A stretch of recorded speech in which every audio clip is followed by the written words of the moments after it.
Good evening, it's nice to meet all of you. First of all, my name is Jonathan Antonio Minata and I'll be your speaker. Today we're gonna talk about social media, which is an important app in our daily life. Social media gives us many benefits in our lives.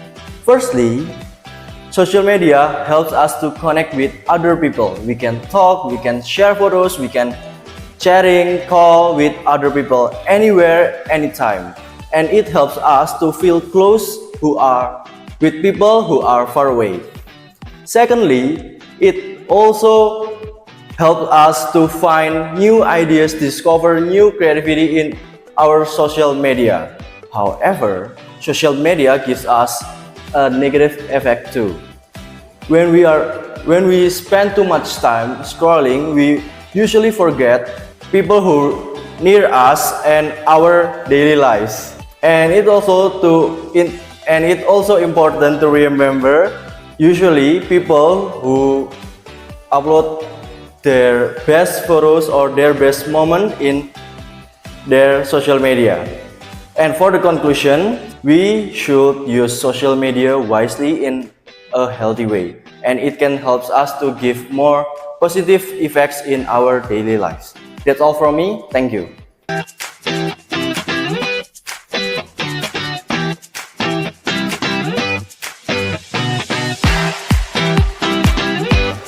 Halo semuanya, perkenalkan nama saya Jonathan Antonio Minata dan di sini saya akan menceritakan salah satu tempat populer yang berada di Indonesia. Yes, benar sekali, Candi Borobudur. Nah, Candi Borobudur ini terletak di Jogja, teman-teman. Nah, saya punya 3 fakta unik. Mengapa Candi Borobudur ini sangat unik dan banyak dikunjungi oleh turis dari luar, turis dari lokal, semua mengunjungi Candi Borobudur. Yang pertama, Candi Borobudur itu termasuk dalam warisan dunia UNESCO. Yang kedua, Candi Borobudur pernah masuk menjadi 7 keajaiban dunia dan itu membuat Indonesia menjadi salah satu negara yang memiliki kekayaan unik karena alamnya. Dan yang ketiga, Candi Borobudur ini memiliki relief-relief sejarah yang dibuat untuk menceritakan bagaimana sih pembuatannya Candi Borobudur ini. Nah, pada saat itu teman-teman, saya memiliki pengalaman di mana saya mengunjungi Candi Borobudur bersama keluarga saya dan pacar saya. Dan pada saat itu saya dan pacar saya itu naik sampai pucuknya Candi Borobudur dan melihat dari relief-reliefnya, dan benar sekali terdapat gambaran-gambaran dari Candi Borobudur, dan itu membuat saya jadi sadar kalau Indonesia ini ternyata penuh dengan kekayaan alam.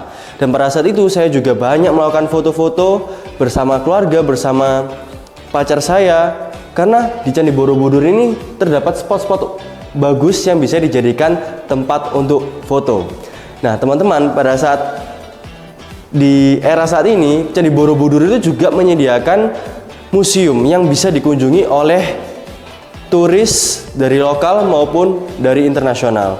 Dan itu menjadi salah satu keuntungan dari Candi Borobudur. Kenapa Candi Borobudur ini wajib dikunjungi jika kita ingin liburan? Nah, teman-teman, tunggu apa lagi? Yuk, aku tunggu di Candi Borobudur. Bye-bye.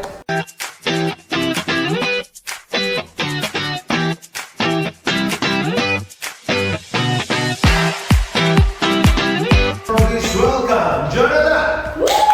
Hi everyone, how are you today? My name is Jonathan.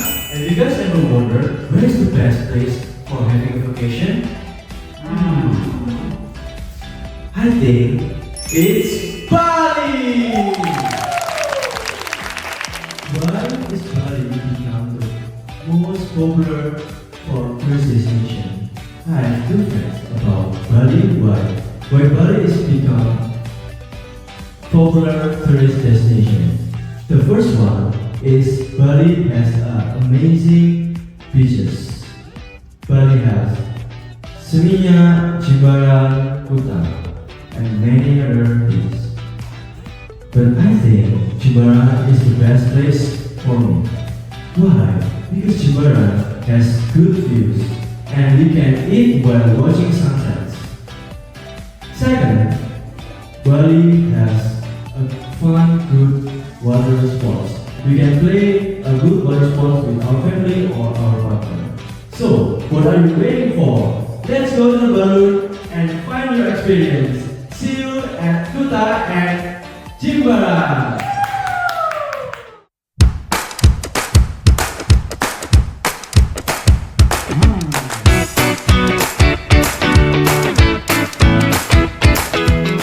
Halo everyone, thank you karena kalian sudah sempat hadir pada event hari ini. Namun sayangnya pada event hari ini sudah sampai di ujung acara. Namun teman-teman, sebelum saya mengakhiri acara pada hari ini, saya punya satu kisah menarik yang bisa saya sampaikan kepada teman-teman semua.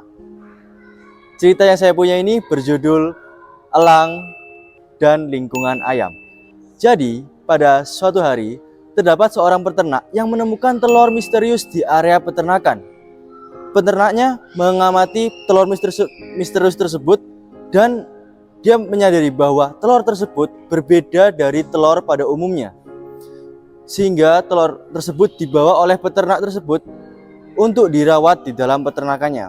Peternak tersebut meletakkan telur misterius tersebut di tengah-tengah sekumpulan telur-telur ayam.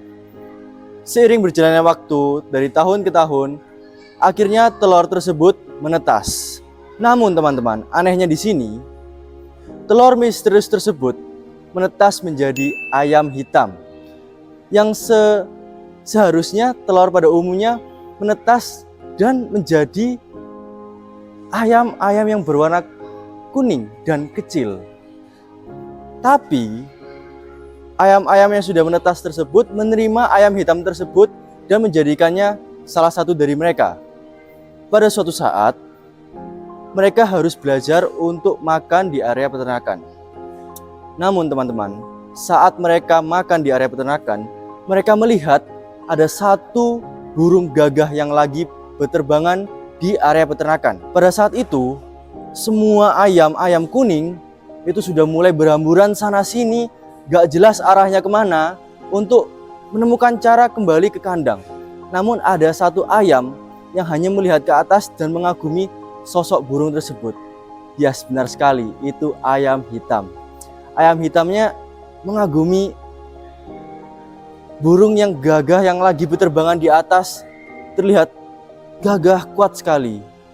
Namun ada satu ayam kuning yang mengingatkan dan mengajaknya untuk masuk ke dalam kandang untuk berlindung. Tetapi ayam hitam tersebut tetap bersikeras bahwa dia ingin belajar terbang seperti burung yang di atas. Tapi ayam kuning tersebut juga mengingatkan bahwa ayam yang hitam tersebut adalah anak ayam. Dan ayam tersebut mengingatkan kepada ayam hitam itu bahwa burung yang di atas itu adalah elang, si raja langit. Mereka itu memangsa kita gitu loh. Akhirnya si ayam hitam itu nurut dan kembali ke kandang. Setelah beberapa tahun, ayam hitam dan ayam-ayam tersebut mati. Namun sayangnya, di sini ayam hitam tersebut adalah elang itu sendiri. Dan ironisnya, ayam hitam itu tidak mengerti bahwa jati dirinya itu siapa. Dia tidak mengerti dirinya itu siapa. Ayam hitam tersebut mati dan tidak mengerti jati dirinya. Dia tidak mengerti siapa dirinya dan kemampuan apa yang bisa dia lakukan. Padahal dia seekor elang dan dia tidak bisa terbang. Yang berusaha saya sampaikan di sini teman-teman, kita tidak boleh mengikuti kata orang lain. Kita harus dapat menemukan jati diri kita, karena kita itu berbeda dari orang-orang lain. Kita harus berani menggunakan cara kita masing-masing. Meskipun itu unik, meskipun itu berbeda, itu yang membuat kita adalah manusia. Oleh karena itu teman-teman, mulai hari ini kita harus dapat belajar bahwa kita harus bisa menemukan jati diri kita tanpa mengikuti orang lain. Oke, that's all from me. Thank you teman-teman. See you.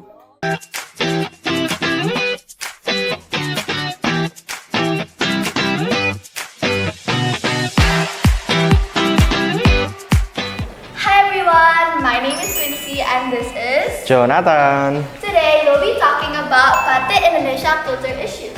So you might be wondering, why are we talking about this? Well, some countries, as in Malaysia, stated that they own batik, but we know for a fact and for sure that our country, Indonesia, has the identity of batik.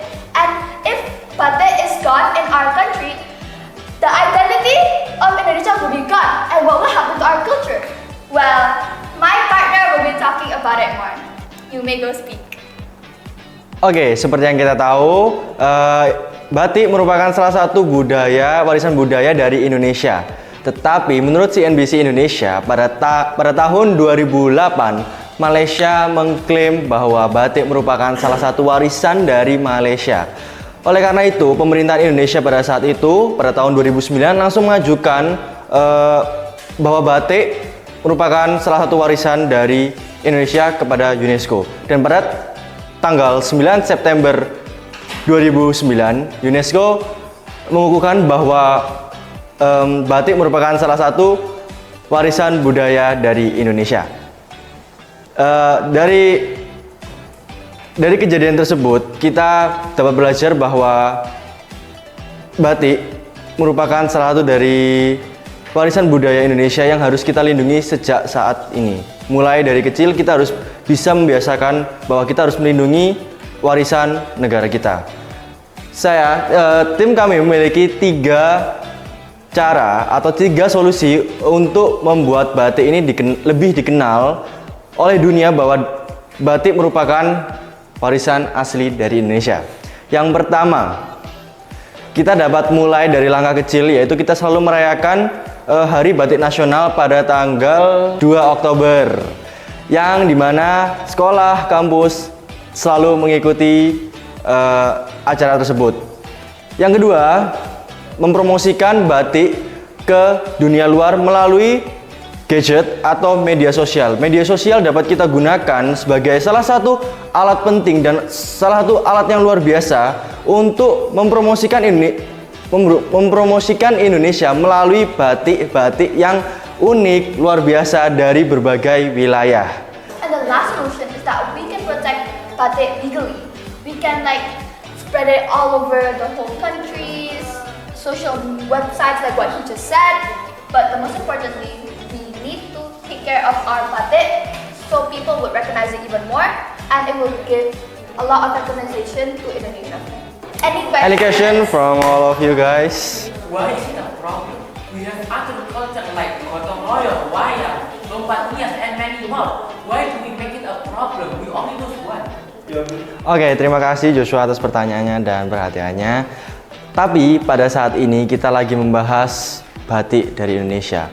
Kita lagi membahas kenapa sih batik ini bisa direbut, bisa diklaim oleh negara lain. Kita hari ini bicara bahwa solusi untuk mempertahankan batik ini sebagai salah satu warisan penting yang terdapat di Indonesia. Oleh karena itu, pada hari ini kami membahas batik ini, bagaimana sih cara kita menjaga batik di negara kita. Terima kasih. Oke, saya punya pertanyaan. Pertanyaannya adalah, tadi ada promosi menggunakan media sosial. Apakah itu adalah cara yang efektif? Promotion using social media. Is it It's an effective one way or not? to promote your Indonesian batik? One of the most effective way to promote. Yeah, you say. How come? It is. Thank you for the question. Okay. But it's really important because people around the world mostly use social media. So if we show our culture by using batik, people would say wow, that's such a cool culture. I want to use that too. And it looks so good as well. So it will spread around the world and it will gain recognition with Indonesia. Okay, so in conclusion, we can say that batik Indonesia is really important for us, our Indonesian citizens, because it has been with us and our legacy for a very long time. Thank you, and that's all from the both of us, and bye! Bye!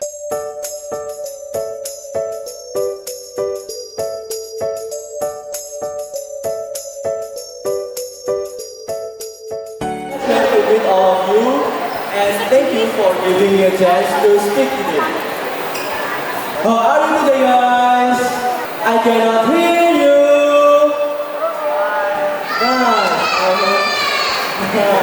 I hope all of you are doing well today. But first of all, my name is Jonathan Antonio Winata, and I'll be your speaker today. Today, I will talk about tourist destinations and travel. Before I begin, I have a quick question. Is anyone here love to travel? As we can see, many people love to travel because it makes us feel happy, feel relaxed. And I have another question. If you get a free ticket today and you could go anywhere in the world, where you could go? Anyone? Where do you want to go for have a holiday? Nice, great choice. But for me, I would choose Bali. Why Bali? Interesting, right? So, I have 5 main reasons why I choose Bali to become my personal favorite destination for having a holiday with my friends, with my family, or even with my partner. As we know, Bali is one of the most famous tourist destinations in Indonesia and in the whole world.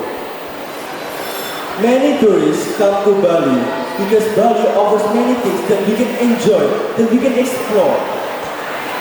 Next, I'm gonna explain why I like Bali so much.